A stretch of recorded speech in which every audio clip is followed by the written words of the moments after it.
स्वागत है आपका CN24 में। पूर्वांचल का कोई भी हिस्सा हो नहीं बचेगा हमारी नजरों से। खबरें हर कीमत पर, खबरें गली कूचे से लेकर राजपथ तक, चाहे राजनेता हो, खिलाड़ी हो या फिर आम आदमी। मुद्दा साफ सफाई का, बेरोजगारी का या फिर विकास का। हमारी नजरें पर्दे के पीछे नहीं बचेंगी कोई भी खबरें। खबरें अब तक, खबरें आप तक।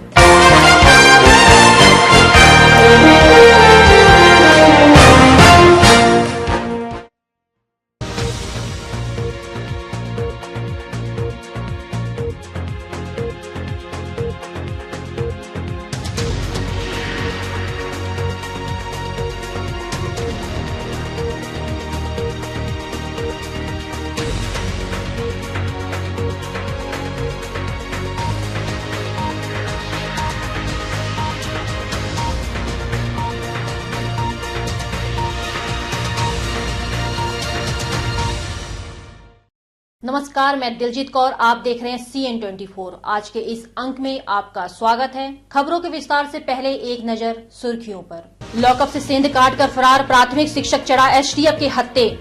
ट्रेन में संदिग्ध रूप से बात कर रहे 2 युवकों से गहरी पूछताछ के बाद GRP पुलिस ने दिया क्लीन चिट। पुरानी पेंशन योजना बहाल किए जाने की माध्यमिक शिक्षक संघ ने की मांग। गोरखपुर महानगर में जाम और अतिक्रमण हटाने के लिए पुलिस अधिकारियों ने किया पैदल मार्च। और पिपराइच थाने में SSP अनंत देव ने S7 और S10 योजनाओं से जोड़ा ग्रामीणों को। चलते हैं खबरों के विस्तार में। ट्रेन में 2 अलग अलग समुदाय के युवकों को अपने धर्मों और ISIS पर खुली बात करना इस कदर महंगा पड़ा कि सारी रात उन्हें पुलिस हिरासत में बिताना पड़ा। यह बात उन युवकों ने सपने में भी नहीं सोची होगी। बिहार प्रांत के रहने वाले 2 युवक राप्ती गंगा ट्रेन से कल चढ़े और उन्हें लखनऊ और ऋषिकेश तक जाना था, लेकिन ट्रेन अभी गोरखपुर से आगे ही बढ़ी थी कि स्लीपर क्लास में बैठे दोनों युवक M जुनेद और मनोज ओझा ने पहले धार्मिक मुद्दे पर बात शुरू की और फिर ISIS पर अपने अपने विचार देने शुरू कर दिए। किसी जागरूक रेल यात्री ने इस बात की सूचना GRP SP के मोबाइल नंबर पर दे दी। फिर क्या था, बस्ती पहुंचने से पहले ही जवानों ने राप्ती गंगा ट्रेन को घेर लिया और जैसे ही ट्रेन प्लेटफॉर्म पर पहुंची, दोनों युवकों को उतार लिया गया। सारी रात हुई पूछताछ के बाद यह तय पाया गया कि फोन पर सूचना देने वाला कोई व्यक्ति इनकी बातों को ठीक से ना समझ सका और पुलिस को सूचना देकर अपना राष्ट्रीय धर्म निभा गया। CO GRP तनवीर अहमद समेत IB और लोकल इंटेलिजेंस ने भी कड़ाई से इन युवकों से पूछताछ की और फिर दोनों युवकों को छोड़ दिया गया। CO GRP तनवीर अहमद ने बताया कि युवकों से पूछताछ के बाद उन्हें छोड़ दिया गया है। विरोधी प्रतीत हो रहे हैं। उसके पश्चात उन्होंने जो है तत्काल रेलवे के इंस्पेक्टर हैं बस्ती में, उनको बताया, बस्ती में इन लोगों को उतारा गया। फिर पूरी बातचीत जब सामने आई, अभी इंटेलिजेंस की टीम भी आई हुई थी, LIU की टीम आई थी, सब पूछताछ की गई। तो एक जनरल जैसे ट्रेन में डिस्कशन होता है, इनका आपसी डिस्कशन चल रहा था, कोई ऐसी खास बात नहीं थी। पूछा गया, एक दूसरे के धर्म के बारे में जानकारी कर रहे थे, तो एक पक्ष ने ऐसी बात बाद में कहा, मुंडन के संबंध में था कि आतंकवाद इतना क्यों हो रहा, तो ISIS की बात आ गई। तो दोनों पक्ष ने इसको कंडेम किया, लेकिन जो कुछ लोग थे इसमें इर्रेलेवेंट ही हम कहेंगे उनको, गलत ढंग से इसको जो है कन्वे कर दिया गया और बिला वजह 2 बेकसूर पैसेंजरों को परेशान किया गया। और लेकिन चूंकि आतंकवाद से रिलेटेड मैटर था, इन्वेस्टिगेशन जांच पूरी करनी, तथ्य को समझना आवश्यक। जिला कारागार से न्यायालय में पेशी पर लाने के दौरान लॉकअप से सेंध काटकर 3 माह पहले फरार हुए 12,000 के इनामी प्राथमिक शिक्षक को STF ने बीती रात गिरफ्तार किया।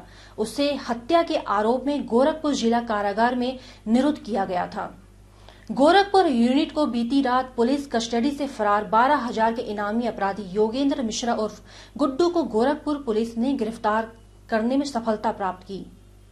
योगेश मिश्रा 3 माह पूर्व 14 नवंबर को गोरखपुर जेल से पेशी पर न्यायालय लाया गया था, जहां लॉकअप की दीवार काटकर एक अन्य बंदी सूरज पांडे के साथ फरार हो गया था। दोनों की गिरफ्तारी पर पुलिस उप महानिरीक्षक गोरखपुर के स्तर से 29 नवंबर को 12,000 रुपए का पुरस्कार घोषित किया गया था।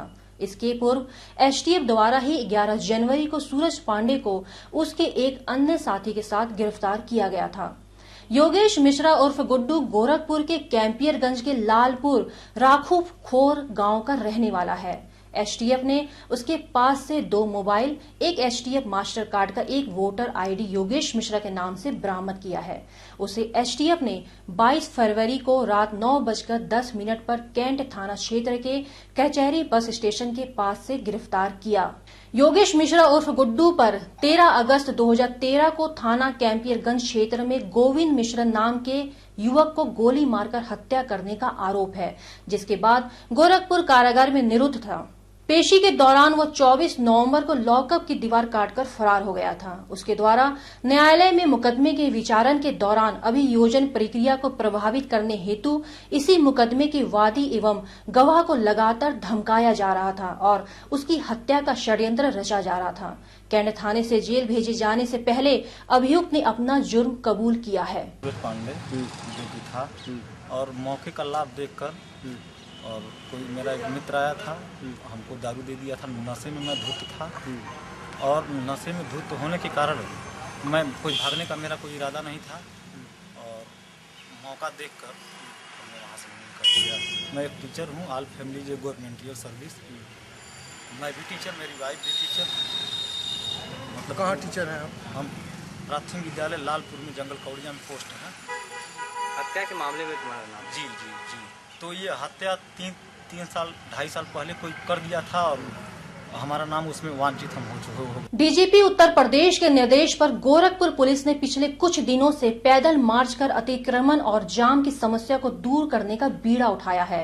आज सीओ कैंट अभय मिश्रा के नेतृत्व में तमाम पुलिसकर्मियों और यातायात पुलिस ने स्टेशन से सिटी मॉल तक पैदल मार्च कर 1 दर्जन से अधिक जगहों पर जाम से जूझ रहे राहगीरों को राहत दिलाई। इसके अलावा तकरीबन 5 दर्जन ऐसे 4 पहिया 2 पहिया वाहनों को चालान किया जिन्होंने अपने वाहन आड़े तिरछे खड़े कर रखे थे।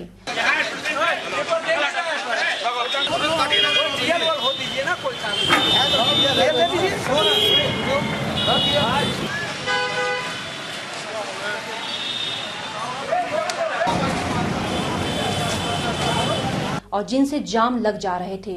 सीओ कैंट अभय मिश्रा ने बताया कि यह अभियान लगातार चलाया जाएगा। अभियान से जो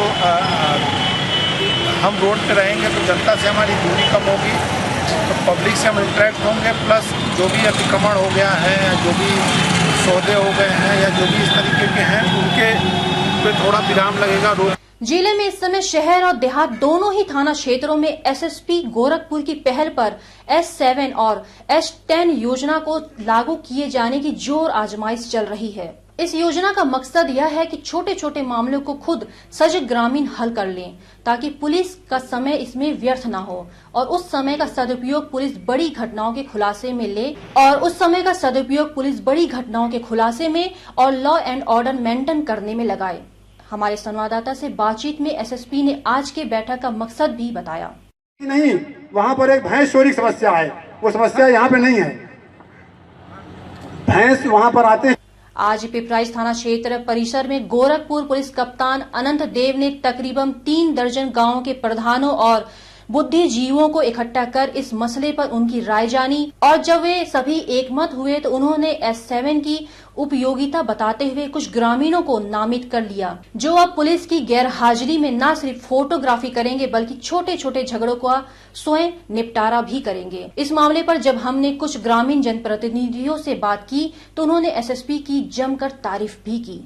देखिए, इससे बहुत ज्यादा लाभ होगा क्योंकि बहुत उच्च सोच रखने वाले हमारे वरिष्ठ पुलिस अधीक्षक महोदय हैं। ऐसा आज तक कोई भी वरिष्ठ पुलिस अधीक्षक थाने में आकर जनता के बीच में बैठकर किसी से कोई बात नहीं किया। कुछ ने तो इसे योजना को बड़ा ही कारगर भी बताया। क्रम जो इन्होंने कराया है पूरे प्रदेश में, निश्चित तौर पे जो भी गुंडई है, जो भी अराजकता तत्व बढ़ रहे हैं, इस पे अंकुश लगेगा और एक कार्यक्रम पूरे प्रदेश में चलना चाहिए। ये माननीय मुख्यमंत्री जी तक हम लोग पहुंचाएंगे कि इस कार्यक्रम को पूरे प्रदेश में इस तरह का क्रियान्वयन हो और जो ये प्रधानों को और जनप्रतिनिधियों को इतना बड़ा दिया गया है अधिकार, ये निश्चित तौर पे बहुत ही